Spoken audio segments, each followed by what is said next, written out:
He did care. He cared about individuals so much. He cared about me. In 1968, I had been living 2 houses over from where the McNairns lived. They moved in, they were new to the neighborhood. Right behind us was a brand new church, Greenfield Park Baptist Church, built in 1965. And I was from a large home. My dad was married 3 times, but my immediate family, there's 7, but there's 16 of us with the 3 marriages. So we're all over the country. And my parents split up in 68. So in August of 1968, I'd been going to church, and Debbie was instrumental in getting me over there to Greenfield Park. And I would go, and what brought me there was the first day somebody said there's food over at the church. Well, when you're living in a family of 7, it's like, oh, food, that's appealing to me. I was 11 years old. So off I went, and we were sitting there in the congregation, and around came the food. The food was a little glass like this with grape juice and a little cracker. That was the food. And I looked over at Debbie and is this a joke? Nothing but the Lord's table. In a short interval of time, I really got to know Mr. McNairn, and he had a real heart for me. So one day he said, I'd like you to come over and help me with my tiles in one of the bedrooms downstairs. So I'm in there, and he'd been witnessing to me. And sure enough, in 1968, August 1968, I accepted the Lord in the basement. And I thought, wow, this Bill Jeff was, like I say, just in diapers. But I thought, man, this individual has led me to the Lord. It's touching my heart. I don't know how to tell that to my family at home with all the turmoil. Well, in November of that year, we all split up. We were all sent to foster homes, and it was kind of, it was not a good experience for me. I won't go into detail, but it was 7 years of a real rough time. 18 years old, there's no more money in the foster system, so basically I had 2 suitcases being kicked out of the house. Where do I go?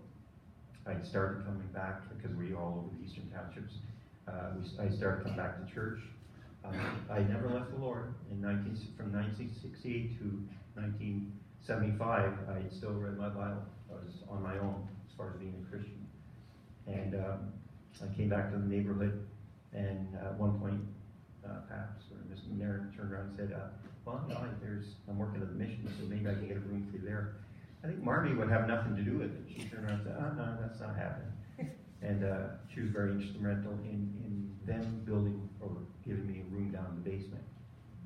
And I thought, wow, who does that? Who takes in an individual you don't know anything about? I was never, ever into drugs. I was never, ever into parties or drinking. I was an extremely shy individual, extremely shy. But he took me in. And so I made a couple of promises in my head. I thought, wow, this is quite a family. I would sit down at night and I'd see family devotions taking place. Never had that before. Go to church in the morning. Whoa, you go to church at night as well. And evening service. What? Wednesday night as well? There's a prayer. And so on and on it went. And it was like a foundational for me for 4.5 years until my marriage to be in that McNairn home where there was lots of laughter, lots of joy. Boy, he loved to laugh. Again, if you remember that. I had this thing where I'm always pulling pranks. Guggy is here, and him and I would pull some pranks. I'd be going down the stairs, and I always had this thing where I'd fall down the stairs, and the bottom door swung open on a hinge. And he would laugh like crazy when he saw me do that. He would actually egg me on when he did that. Yes, down the stairs. Yeah, do the stairs thing. So I go flying down. It was just fun. We loved it. We had a dog at the time named Caesar. I mean, I used to laugh. I would laugh like crazy. He would laugh. I'd take him for walks. I don't know if you remember Caesar, guys. Take a flashlight and you'd put it on the ground, and he'd take these big divots out of the ground. He's just a dumb dog. But it was beautiful. And so there I was at the McNairns, really enjoying my life. And at one point he says to me, Tim, he says, you've been here a couple of years now. He says, you do like girls, don't you? And of course, I'm very shy and everything, and I'm very nervous. And he says, well, I'm really busy. I'm busy at Ontario Bible College. and this has moved up. I want to let you know, 7 years have gone by. I'm living now. I'm at Ontario Bible College, Eastern representative. I'm the pastor at another place. And he said, you've done the SHARE program, which was at our church. And he said, I'm working with a young Spanish señorita who's wanting to take this course. He said, I'm doing it with what he said. I don't have time. I need your help. Okay, I'll do it. And I did. And again, because of his intervening, the rest is history. Way over on that side, my wife of 39 years, and who I'm so madly in love with. There's not, folks, you have to understand this, there's not any real length of time that goes by that I don't show a heart of gratitude for what God has done in my life. He's given me my life. He's given me, well, you know, Mr. Mayor said, and Mrs. Mayor said, you know, we're going to have 2 girls and a boy. Well, I said, that sounds good. So we had 2 girls and a boy. So it was just, there's so many parallels. I love being around that man. Has anybody here ever prayed with him? If you prayed with him, you know how simplistic, but how precious his prayers were. He was an example to me.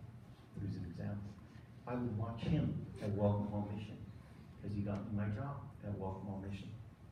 I was there for 10 years, from 82 to 92. And I watched him in first part when I was there before he moved, come to people, individuals that were on the street, be witnessing to them. They might be drunk or whatever, inebriated, but he would be witnessing to them. He did the same thing for my mom. My mom, an alcoholic, a lovely person, giving person, beautiful heart. She came to know the Lord. I remember the night that he witnessed in Ottawa, we're there sitting, I think, there's no way this is going through. God has a way. Before Mom passed away, she was a Christian. My twin sister is a Christian now, an older brother. I think of the things that took place. Debbie's, you know, she's notorious for these stories and the writings that she has. She's great at this stuff, has a gift of the pen. Sherry sneaking into the room at night and shaving my leg. Jeff, poor Jeff, if you think he has some problems with his head there, it's because I was holding him upside down as a 6-year-old in the pool, and I dropped him by mistake. It was his fault. So he just got up and he was not too troubled. I love it. And Marnie, the meals, you were responsible for some of my tummy as well. She was my jogging partner at times, and just a very quiet, gentle soul. It was fun to be in that house. It was an example, it was foundational for me to be there. At the hospice, there's a couple nights that I'd call and pray with them. One night I sang the songs that you're going to be singing right now. And one thing that he turned around, he had tears in his eyes, and he said, I want to thank you so much for staying with the Lord. He said, I love you, son. I had one, I'll share with you one more thing. I'll share with you many things, I have 2 hours. But there was one point he was just so upset. I just moved there a month. I was in the home a month. My foster dad called up. He was talking about suicide. Sharing this with Gord yesterday, and I left. I hope I don't get emotional on this one again too. I will.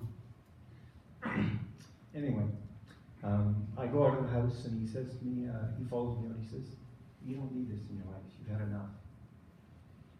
And I said, "I just want to make sure that the dog's okay." There's another dog that we had, Herky, and he was totally inebriated. I said, "I'm going to come back," but he said, "No, I want to let you know something." He said, "This house, we love you. We love you so much." And I'd only been there a month, not as old as the 4.5 years towards the end. Wow. I got in the car, and then just again, as I'm ready to call, he says, "I love you. I love you." It's always echoed in my head. I don't know if I could take somebody in my home in that situation the way he did. But he loved God, he loved Jesus, he loved serving. It was so prevalent in his life. He was such an example. And I did. Sure enough, the following day I came back and I said, "Lord, this is where you want to have me." Another little funny story. Debbie's sitting there at the table one night. We're having supper. It's before devotions. She was, oh boy, Mom and Dad are going to have a fight.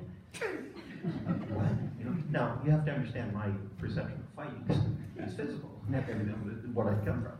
So said, okay. And we're sitting there, and okay, when's it going to take? Well, it's over. I didn't even hear a crossword, but that was some type of fight that took place. And I said, oh, okay. You know, and I went downstairs, I'm just laughing my head off. I said, that was a fight.